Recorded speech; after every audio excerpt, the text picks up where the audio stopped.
Hello, my friends. I hope you guys are doing good today. Today's topic is preparedness redundancy. Robust preparedness involves a tiered system approach. And so we're talking about layers: primary, secondary, tertiary, quaternary, quinary, and you can even go further if you like. I want to give you an example so we can think about this a little more completely.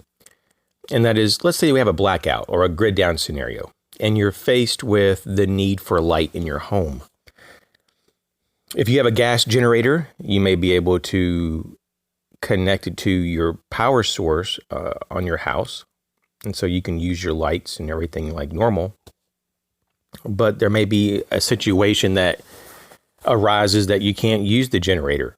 Maybe the generator breaks down or you run out of fuel. So this is where you have a secondary level comes into play. And it could be a modern lantern that uses maybe like rechargeable batteries. Maybe it's able to be recharged by a solar panel or a hand crank. But what happens if that's not an option? Maybe you have a tertiary level. They could be headlamps, flashlights, things like that. And when we look at a fourth level, we might have candles. A fifth level could be maybe the old school oil lanterns. That could be an option. And once again, you can go as far as you want with this. But as you can see, by having redundancy and not just stopping at one layer, that you give yourself a lot more capability. So I just want to give you some additional tips, though, for just general preparedness in terms of supplies. Spreading out your supplies at several locations helps to minimize a total loss. Quality gear beats quantity of gear. It helps to be thoughtful in your resources. And so this might be all that sustains you and your family. So be thoughtful about how you go about this and what you actually choose to put back. Understand your need before you prepare for something. So you want to understand why and what it is that you're doing, before you go out and spend money and burn up valuable resources to get certain things or to have certain capability. And lastly, consistency. Consistency finishes the journey. If you don't have an element of consistency, it's hard to get things done. And so you can work on preparedness just a little bit every day or a few times a week. Just do a little bit of something. If you're really strapped for time and for resources, even once or twice a month is a lot better than nothing. And over time, you can still do a lot with just an hour or two a month. It is very possible to actually, over the course of months and years, to build up a preparedness system that is going to really help you out. Now, I have 3 quotes here, 3 Bible verses that I want to go over. The first is from Proverbs chapter 6, verses 6 through 8. And that is, "Go to the ant, O sluggard. Consider her ways and be wise. Without having any chief, officer, or ruler, she prepares her bread in summer and gathers her food in harvest." To me, this speaks volumes for people who are proactive and that do things ahead of time before the need arises. And so here in Proverbs, we have an example of the ant, which is a very busy creature, always searching and stockpiling food, preparing for the winter. In Proverbs chapter 22, verses 3, it says, "The prudent sees danger and hides himself, but the simple go on and suffer for it." And this is a great example of just using common sense. If you see danger, you want to avoid it.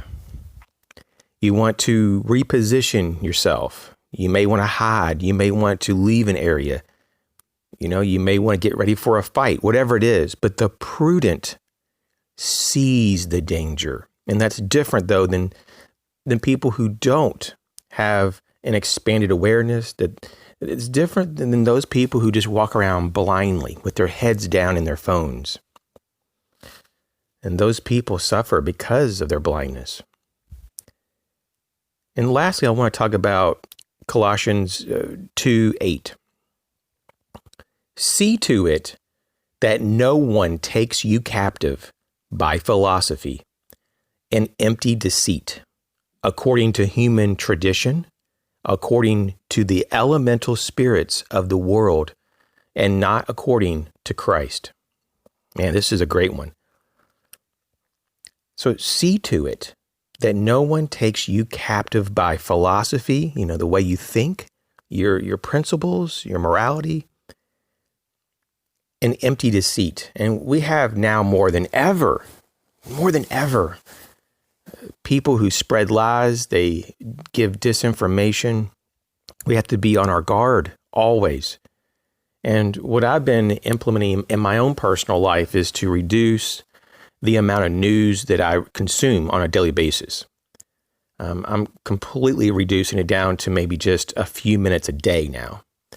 And that's something that's given me a lot more peace of mind, because I've realized that a lot of this is just chaos and garbage. And I don't want to consume that garbage and have chaos in my life. And the next part here in Colossians is saying that according to human tradition, and we know that humans are not perfect, and to derive truth from just tradition is to derive the great potential that you're living a lie and you're doing things that are empty. And as well as according to the elemental spirits of the world. This is something that a lot of people get lost in. They get lost in the worldly things, working all their lives for stuff and not building a connection with God, building an interconnection with themselves. They haven't found inner peace. They're very chaotic individuals inside. They're very disturbed. There is no sense of ease. There is no quiet in these people. According to the elemental spirits, it's something that I think we all need to kind of reflect on, and including myself, that it's boom right here, the elemental spirits. And so we have various things going on in this world that we can't see. There's a spiritual warfare going on, at least that's what I believe, because nothing else makes sense if there isn't a spiritual warfare going on. All the crazy things that we see on a regular basis and all throughout history makes no sense if there was no spiritual warfare going on.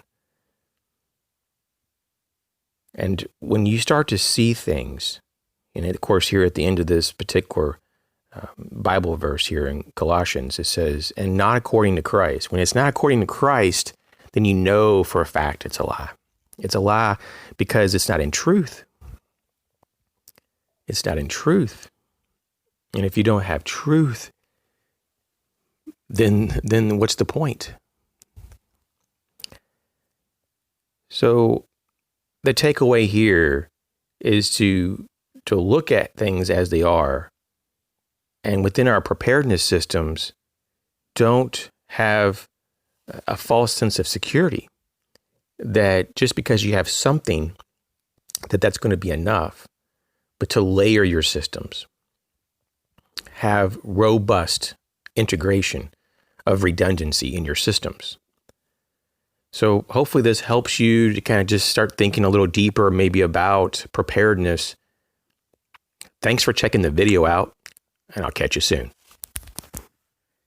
Don't forget to like, share, and subscribe. Thanks for your support.